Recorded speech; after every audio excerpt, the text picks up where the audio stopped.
Well, welcome everyone. I'm glad you can make it today. This is our first webinar of the year, and we have all this starting school energy. Maybe that's part of what prompted you to think about, oh, what am I going to be doing a year from now? So we're glad that you're here exploring the program with us.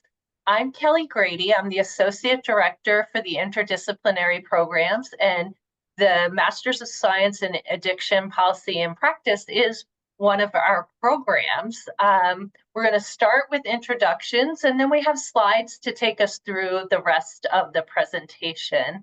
Let me pause to turn it over to Professor LaBelle, our program director, to have her introduce herself. Hello, everyone. Thanks so much for joining us. My name is Regina LaBelle. I'm the director of the program and a professor in the program. We started this program about 4 years ago, and we're in our 4th cohort right now. We'll talk to you more about all the details of the program, how to apply, et cetera, in just a little bit. And with that, I'll turn it over to Dr. Myers. Hi, everyone. It's a pleasure to meet you. I'm Dr. Adam Myers from Georgetown. I was a longtime faculty of the medical school where I taught physiology and also did a little bit of research relevant to substances of potential abuse. And I got interested in this program from the very beginning. It's a topic that's near and dear to me, and I'm happy to be a participant. My main role in this as associate director is in advising students occasionally, working on admissions and other miscellaneous tasks, but you can always feel free to contact me with questions or if there are things that you want to talk about. So let me now turn it over to Jennifer. Hi there, my name is Jenny Jansen. I am the new program coordinator for the Addiction Policy and Practice program this year. Basically, I'm the person you contact for any questions about admissions, about applications, things like that. I'm just really helping you get what you need out of the program and really guiding you from that application to graduation. I come from doing a lot of lecture programs and series from Smithsonian Associates. So it's really great to be back in one of those, and it's so nice to meet all of you. Great, great. And if you guys will just put in the chat where you're coming to from, joining us from, we'd like to get to know a little bit about you. And as both Professor LaBelle and Dr. Myers said, we'll have time for question and answer at the end, but we always enjoy getting to know a little bit about who is here with us. So, and while you're doing that, I'm going to go ahead and jump into our slides.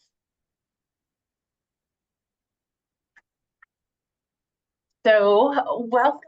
This is the information session for the Addiction Policy and Practice program. These are ways to contact us. Today, what we're going to do is go over our course offerings, careers in addiction policy, talk about the admissions process and financial aid, and of course, leave time for your questions. You will see a lot of Jack the Bulldog because Jack the Bulldog is our mascot at Georgetown. And to anchor the program, it's helpful to think about how we started, and Professor LaBelle will do this in more detail, but we are in a time in society where there is great need around understanding addiction issues, substance use disorder, but there is not a lot of paths forward with training, evidence-based practices to address this critical time. So the goal of this program is really to prepare the leaders who are going to tackle these problems and make things better. Our goal is to prepare future addiction policy leaders who will seek to build a response to addiction based in science and evidence and grounded in compassion. And those are really the two prongs of our whole curriculum. A little bit of an overview of our curriculum. It's 30 credits And if you're doing that full time, that would be 1 year. 27 of the credits are determined, they're core parts of our curriculum, and then you get 1 elective. You'll demonstrate a culmination of your knowledge by picking a project that you'll research and then present to us with the guidance of a mentor and the faculty. As I said, we have full-time and part-time options. So to give you more depth, I'm going to ask Professor LaBelle to go ahead and take us through the faculty and more detail about the curriculum. Thanks. So as was said, you know, we started this program. It's the only one of its kind in the country, and it really was born out of a great need. Obviously, over 100,000 overdose deaths in this country, and over more than 100,000 deaths due to alcohol use as well. So we know that the way we approach substance use disorder in this country is not working. And we need a trained addiction policy workforce, folks who are ready to hit the ground running when they leave and ready to really change over in a sustained way, change the way we address addiction. We do look at alcohol, tobacco, you know, so substance use disorder as well as gambling disorder are topics that we look at in our classes. And our faculty are really leaders in the field. So Shelley Weissman is a colleague of mine at the O'Neill Institute. Professor Weissman teaches mental health and addiction law and policy. She's a lawyer. We also have Dr. Wilson Compton, who teaches Foundations of Addiction 1 and 2 across the year. He's also the deputy director of the National Institute on Drugs of Abuse. That is an institute that funds the vast majority of addiction research in the world. Next slide, please. And you've already met Dr. Myers, who is a really instrumental part of our program and has provided a lot of assistance, mentorship to our students in the past, particularly students who might be interested in going on to med school, which we've had at least one student in the past who's chosen to do that. Dr. Amanda Lattimore is an epidemiologist who teaches social epidemiology and addiction. Dr. Brandon Del Pozo is a professor at Brown University who teaches comparative approaches to addiction policy. He also is a former New York Police Department detective, and he was the chief of police in Burlington, Vermont. So he brings both an academic perspective as well as you know, his experience and expertise on the ground in the area. Next slide, please. And then rounding out our faculty is Dr. Emily Einstein, who's also with NIDA. She teaches fundamentals of neurobiology in the fall.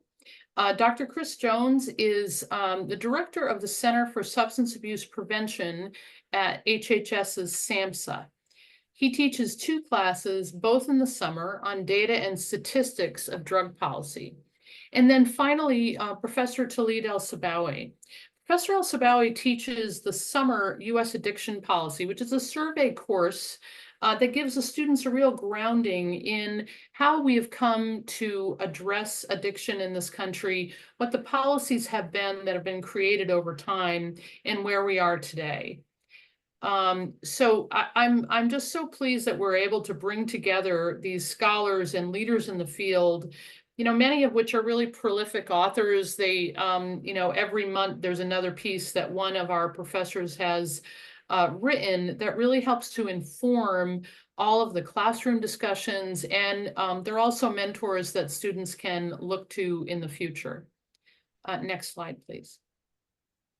So you've met the faculty. This is what the full-time schedule looks like.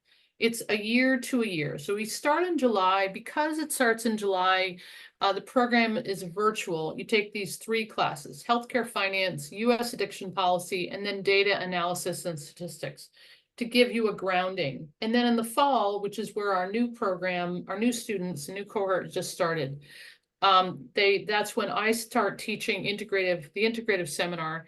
That seminar is intended to bring together the science and the policy. So we look a lot at where science is reflected in policy and often where it is not reflected. And then in the spring, another in-person program. You have one policy elective of 2 or 3 credits that you get to choose from the array of Georgetown offerings.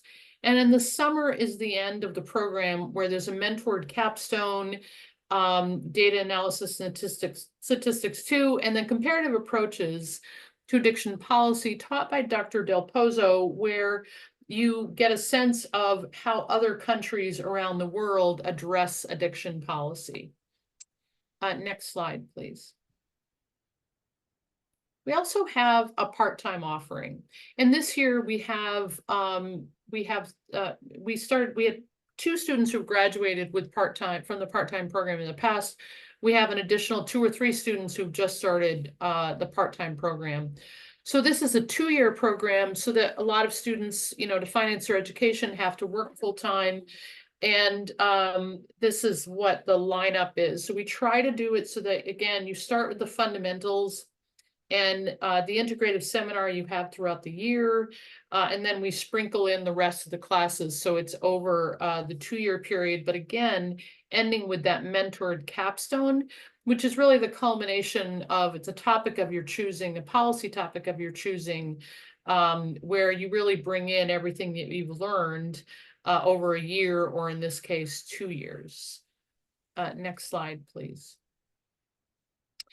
So one of the highlights of this program is that students have a mentor throughout the year. So in the fall, students will, like around now, we ask the students, are you interested in having a mentor? What type of person are you interested in being connected with? That person helps them throughout the year. That's typically a career mentor. And the career mentor in many cases has helped people with employment. This is a picture of Ben Freyfeld, who was in cohort 1. Ben works in the state of Maryland in their opioid response group. And here he is teaching the governor and lieutenant governor about the use of naloxone on Overdose Awareness Day last year. We also have 2 students who work for the American Society of Addiction Medicine. Another works for the American Medical Association. 2 work at the Office of National Drug Control Policy, which is the White House office that's charged with implementing the National Drug Control Strategy. And then other folks work in DC, New York State, again, as we said, state of Maryland, and others have gone on to continuing education. So we mentioned we have 1 student who's going to med school, and we have 2 others who are actually in law school right now. And they're using the knowledge that they received in this program about not just policymaking, but also the science of addiction. And that's going to be with them throughout their careers. And we make it, the whole purpose of this program is really so that we have this trained, skilled addiction workforce. So you're not learning on the job, so that when you start, you understand the fundamentals of addiction treatment. And you go beyond and go in depth into the entire continuum of care, but you also understand, the criminal justice aspect, drug trafficking. There's a lot of complexity to this issue. And so that's the whole purpose of this curriculum. It's really developed with employment in mind, so that when you go to work, you understand what the issues are, how to face those issues, and most importantly, how to drive reforms. So with that, we're going to talk about admissions policy and the admissions process, and I'll turn it over to Dr. Myers. So once you make up your mind that you want to attend this program, the first big hurdle is to put together an application. And some of the key facts are listed here. One is that we look at applications on a rolling basis until April 1st of 2025 in this case. And that means that the sooner you complete an application, the sooner we'll be able to review it and let you know what the action is if we do have a final action to report back. Sometimes people get put on hold until we get additional information. The application materials are all submitted online. They include a resume or CV, official transcripts, personal statements, 2 letters of recommendation, and an English language score for non-native English speakers. Now, having said that, I want to go back and make a couple points about these things. The official transcripts can be replaced temporarily by unofficial transcripts when you submit your application, but before we're able to make a final determination of acceptance by the grad school, we'll obviously need to have official transcripts. And if you're currently an undergraduate student, we'll need to have a transcript with your degree on it as soon as that's available. The 2 letters of recommendation, many of the people who apply to this program are long out of school. Some are still graduating from undergrad as we speak. So not all the same criteria are going to apply here. For people who are early in their education and career, I would recommend that you be absolutely sure that one of the recommendations at least is from an academic that you've taken a course from or done research with or been an advisee of at your institution. If you've been out of school for many years, you may use a letter or possibly both letters from responsible individuals in a work environment, although it's always good to try to have one from an academic. The English language scores, if you're from an English language speaking undergraduate institution, whether it be in the US or elsewhere, we waive that requirement and assume that you're a adequate speaker of the English language.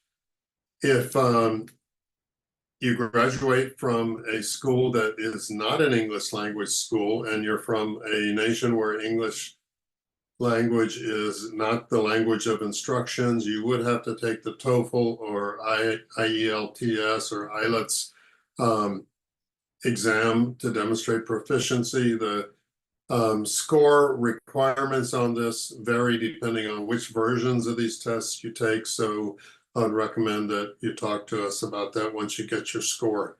Now, this last point, the $90 application fee. You note that I said that the deadline is April 1st for applications, but we have an early application that's due, an application for priority consideration that's due on January 15th. And for that deadline, you don't need to submit the $90 application fee. So I would urge everyone to try to get your application in by that priority deadline of January 15th.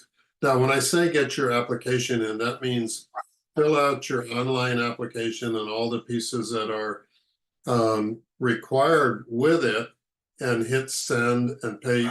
Well, in this case, there is an application fee, but some of the materials, we may allow extra time for them to get to us. So if you're applying in January before the 15th, I'm getting barking dog in the background. If you're applying before the January 15th deadline, maybe it'll take your recommenders or your undergraduate institution a while, a week or two, to get their letter or the transcript to you. That's okay. Just get the application itself sent to us by or submitted online by the deadline. So courses begin in July 2025. As you saw on a previous slide, it's a program that starts in the summer and ends in the summer. And as we mentioned, the first summer of the program is you have online courses to give you some flexibility about getting to DC and getting acclimated before fall classes start. Next, please.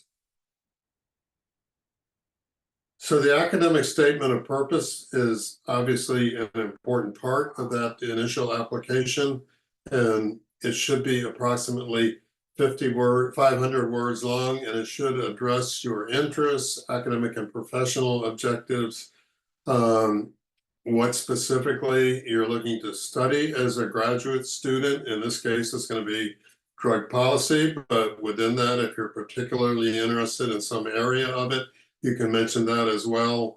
There's some additional guidelines here, but it really tells us what you want to do with your degree, why you want to study addiction and drug policy.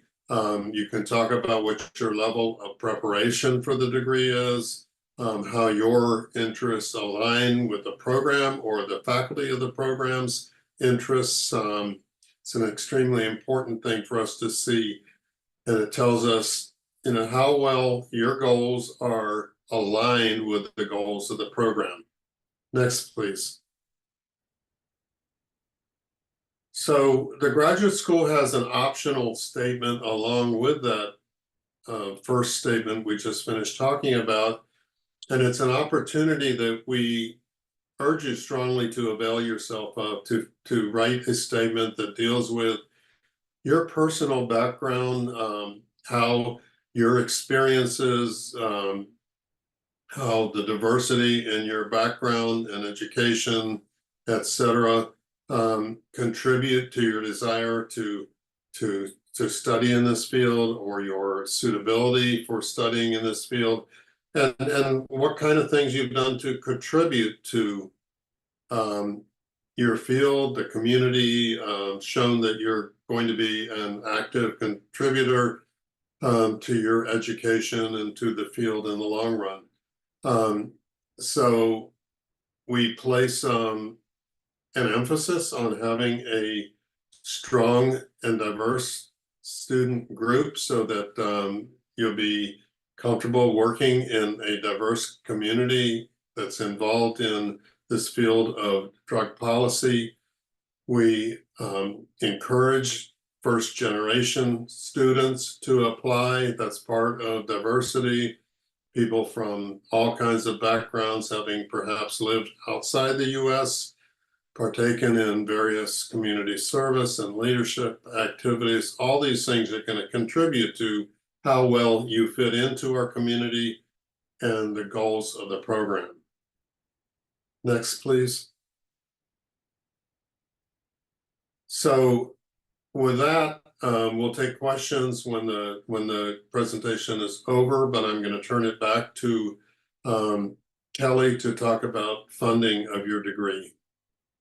Thank you. And just before we pivot to funding your degree, Georgetown is what we call a cura personalis school, meaning we see people as whole people, and we incorporate that into our admissions review. So there's no perfect formula of what we're looking for, but we want to get to know you as a whole person, and we're looking at your academics, your motivation, the statements that Dr. Myers shared. Folks who may have had lived experience might have an uneven academic record. We have seen that before, and we're interested in where you are now and being, are you ready to enter this program? So we can talk more about that, but know that we do a holistic review in admission. Absolutely. Thank you. Yeah, thanks. So pivoting, we consider a master's degree to be an investment. You're investing in your future, you're investing a year or 2 years, you're investing money. We have some ways to help with funding for that. One demonstration of the university's commitment to this program and this issue is that we have a lower tuition rate per credit than the standard master's rate at Georgetown. The rate for this year was $1,680 per credit. That adds up for the whole program for being $50,400. We don't know the rate for next year. It's generally between 3 and 4%. But at the start, we discount the tuition because of the importance and the mission of this program. Most of our students draw on external sources for additional funding. Something to consider if you're working is, does my employer offer any benefits or scholarships? If you are somebody who's had military service, we have an office that can help point you to how to take advantage of tuition benefits with that. We also have an external office of fellowships and scholarships that you can search for. One of the things with a one-year program that's a little tricky is that at the time that you're applying for a program is also the time when you want to be looking for these scholarships. They, if you start looking when you're actually admitted early in the spring, you may be too late for some of these deadlines. So I encourage you, as you're looking at schools, to also be looking at these external scholarships and fellowships. Many of our students also draw on federal student loans. The first step in that is to fill out the FAFSA, the free application for federal student aid. Our program is designed so that both the full-time and the part-time plan of study would leave you eligible for aid if you are a domestic student. And we offer different ways of paying for the program, which you can see from that last summary point where the Office of Revenue and Receivables for different payment options. Just some other kinds of things that help with going to graduate school. We have a robust on-campus employment office. There are a lot of opportunities for that. DC has a high minimum wage, so even if you're doing kind of a job just working at a front desk, you would be getting the DC minimum wage. It won't cover your tuition, but as you're looking for, I always advise people to take as few loans as possible, do yourself that favor. So often people will get jobs on campus, or if you're working off campus, even jobs that feel like maybe you're just punching a clock, you're going to get a better salary rate than probably you're used to where you are. So, and student events, Professor LaBelle, do you want to highlight some of these? Thanks. So, we really try to build community in our program, and we take to heart the idea that the opposite of addiction is connection. Many of our students and our professors are people with lived experience and identify as being in recovery. So we start by becoming involved in the local community. Our students from last year participated in music events where they gave out naloxone and fentanyl test strips. Just the other day, students were able to go to the White House office of the White House to attend an International Overdose Awareness Week event. So several students from this cohort as well as the last cohort attended. And then last week, several went to the SAMHSA Walk for Recovery in Washington, D.C., and they were joined by several faculty members and alumni of the program, as well as our current students, our current cohort of students. All of these activities, especially during Recovery Month, it's a really great way to start the program where you really begin to feel that this is, or understand that yes, the science, the evidence is really important, but it's really more about building those connections and building community that can forge change. Next slide, please. So these are other examples throughout the year. We have in our integrative seminar, we have several guest speakers, some of whom become mentors to the students. And for the capstone, we've had we had several students as well as faculty members and alumni attend a national event that occurs annually in April called the National Prescription Drug and Heroin Overdose Event. A lot of our students attend that. And then also we just had another Overdose Awareness Day event a couple weeks ago at the Law Center, where our students were joined by Hoya Dope. Those are medical students in the medical center who distribute naloxone in Washington, D.C., in the D.C. community. And it's so important to us that we have a presence in the D.C. community. Washington, D.C. has one of the highest rates of overdose death in the country. If it were a state, it would be second to West Virginia, but it's not something that we talk about much, or that people are very aware of it. In the spring, we have the students have to do a field trip and then report back on it to a local treatment facility, harm reduction facility, prevention site. So we really want to make sure that you get a real rounded view of what policy making looks like on the ground, and that's kind of where the practice comes in. Next slide, please. And then also it's important that we build community at Georgetown itself. So a couple of years ago, several of our students started Hoyas for Recovery. This is a recovery oriented program that is at Georgetown.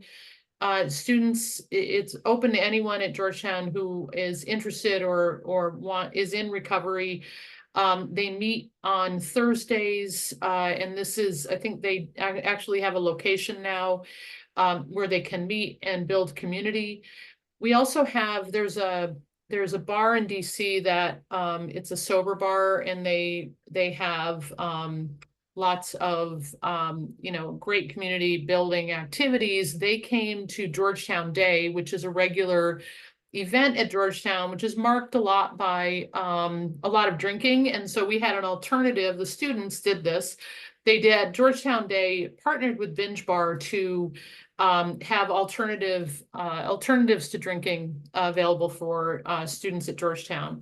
And then, of course, Jack the Bulldog again at a Georgetown basketball game. So we have other extracurricular activities that have nothing to do with the topics that we're covering. Next slide, please. So with that, we're open to any questions that you might have specific to any of the slides or anything else. You can either put it in the chat and we'll answer your questions, or just let us know and we can respond. And Jenny just put in our email and Instagram and LinkedIn as well.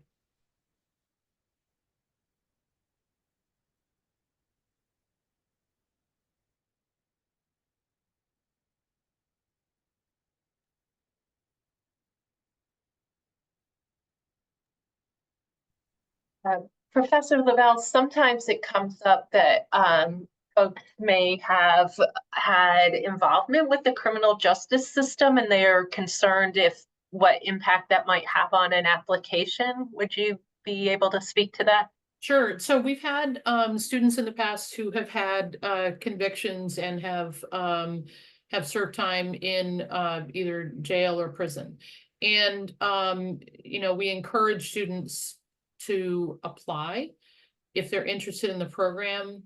The rules have changed around student loans so that you're not prohibited from getting student loans. So that's something that you can get more information about. But I'll tell you the dialogue, the discussions that we have about things like treatment and corrections is much more, much deeper, much richer, with people who have actually experienced the criminal justice system and have gone through it and can talk about their lived experience. And one of the students who was open about his criminal history is now in law school. And he also learned a lot about how licensing issues may come up. And one of our other students who had a criminal history is an attorney. She had to really fight to get her license, her law license. And so, these are individuals who not only have the tools to make change, but they also can speak from a deep well of experience. And so we really welcome people with all backgrounds to apply to these, to come to Georgetown. Thanks. We also have a question from Adrian in the chat about working in the field now, if this is a program that's for people who are currently in the field and want a little more training, and if it's possible to do things like take courses only or get credit for work experience. Yeah, so great question. We've had several students who have had extensive experience. You know, we have one person who owned a number of recovery homes who came to the master's program. It really varies. We have other students who are right out of college. So I would say, you know, probably it's a mix. First year we had, you know, someone in the retired member of law enforcement who had started a new career. So whether the program's for you, we're happy to talk to you more about it, Adrian. You know, and talk to you about what you're looking for. Is it possible to take courses only or get credit for work experience? The work experience piece is a Georgetown question. The course, taking a course option, you know, those are other things that we'd have to talk about as well. The part-time option is something that people who are working in the field have done successfully. And again, we're happy to connect you with people who have done that in the past. And we had one student who graduated 2 years ago now, who lived in Florida, worked full-time and had a child and completed it in 2 years. So it's possible. I don't think she'd repeat it, but it's possible to do it. So about the question regarding, is it possible to get credit for work experience? So the answer to that is that, you know, depending on your background, what other courses you've taken or what other experiences you've had, we can have a conversation whether a particular course is necessary for you. For example, maybe if you're a public health person who's done a ton of work in epidemiology, it might be worth talking about, is the EPI course that we have going to be required, but you would still need to take the 30 credits for the master's degree, which is kind of just a baseline requirement of Georgetown, that a master's degree has to encompass 30 credits. If you have courses that you've taken in another graduate program or in a university that didn't count toward your previous degree, again, a conversation can be had, and perhaps the credit requirement could be lowered. But there, the issue is there a particular course that you would be exempted out of? So it's a kind of a complicated answer to a complicated question. Rosie, did you have a question? Yeah, I did. I wanted to know if there was any way I could connect with one of the students or like a student ambassador in the program to talk to them about their experience in the program and just see if I'd be a good fit.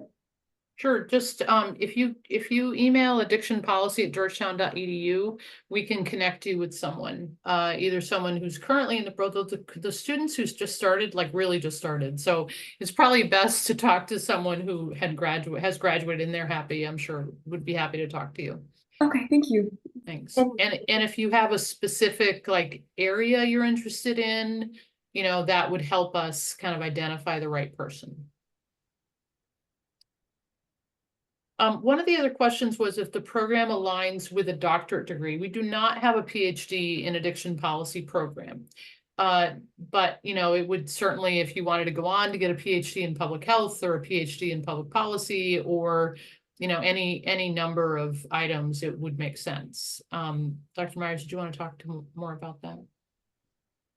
Yeah, I think the important thing there is to think about what your long-term PhD goal is in what field, et cetera, and then perhaps have a conversation around that with me or with Professor LaBelle.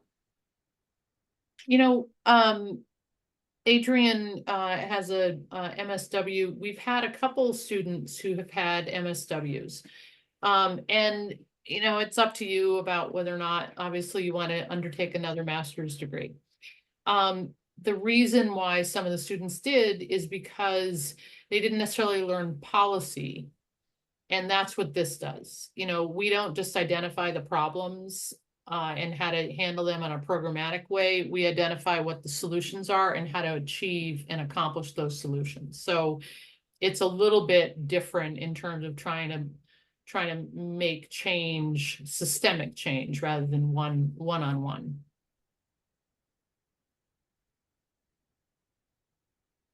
It's a great combination of skills to have, though. Yeah. Are there other questions? Have you had students with MPH or those who wanted to get an MPH? So, yeah, I mean, it's certainly the issue of I think probably we're most like either the MPH or a master's in public policy. We have had students. I haven't had any students who had MPHs already, but I've had students who kind of think about it. You know, who think about, should I get an MPH or should I do this? Again, it's a unique program. So it's up to the person. I mean, certainly an MPH is much more recognizable than our program, our master's program. And we believe that the distinction is when you leave here, you will understand, you know, it's a niche area, but it's the #1 cause of accidental death in the country. So we believe that it needs to have attention paid to it. And that's why, you know, it's kind of hard to say. It's really an individual choice. We're biased. I'm biased towards getting a degree in this because it's really, you can really drive change starting early, and we have the quantitative classes also.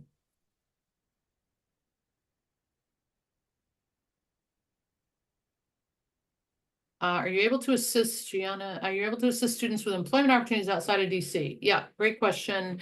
You know, I served in the White House in the Obama administration and then in the Biden administration at the Office of National Drug Control Policy. So I have connections all nationwide, and many of our professors do as well.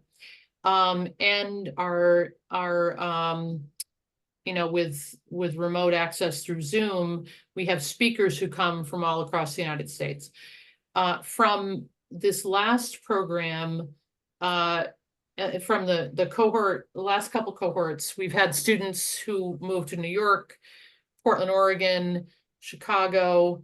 So, you know, we know, I mean, for the most part, we can connect people with individuals in those states. And I think actually it's even more, given all the opioid litigation money that's going out to all 50 states and DC, it's becoming even more important to have, you know, people who are really prepared to drive change and understand the issues across the country. So, and we can also, like, we had a mentor last year for one of our students who was from Kansas. So, you know, we have plenty of connections nationwide, depending on where the student is interested in.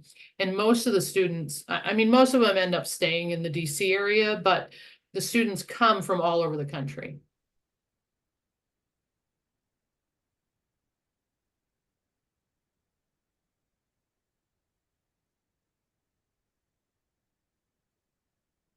Yeah.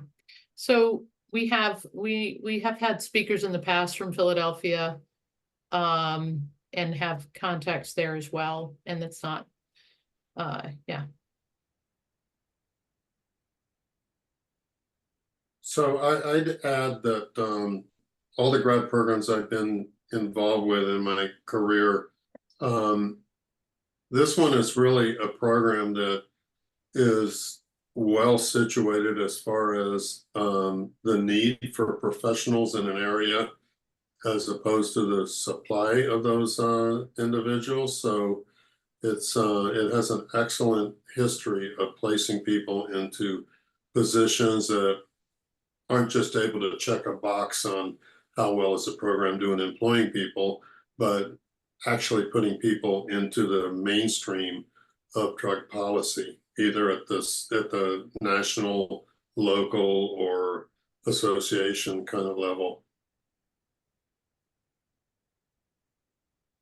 Yeah, one of our graduates is the chair of the opioid commission in the District of Columbia. And you know, he stays in very close touch with current students and alumni. Yep. Well, I'll give everyone, you know, we're not kicking anyone out yet, but I am going to share the last slide. So you can take down the contact information. Oops, did I do that? Oh, I'm sorry. That was the last slide. My embarrassment. Oh, I went the wrong way. Sorry. I think Jenny did get that into the chat for you about how to reach us. To the old show, don't tell. If you follow us on socials, you'll really see the things that the faculty are doing, the things that the students are doing, and get a sense, is this a place for me?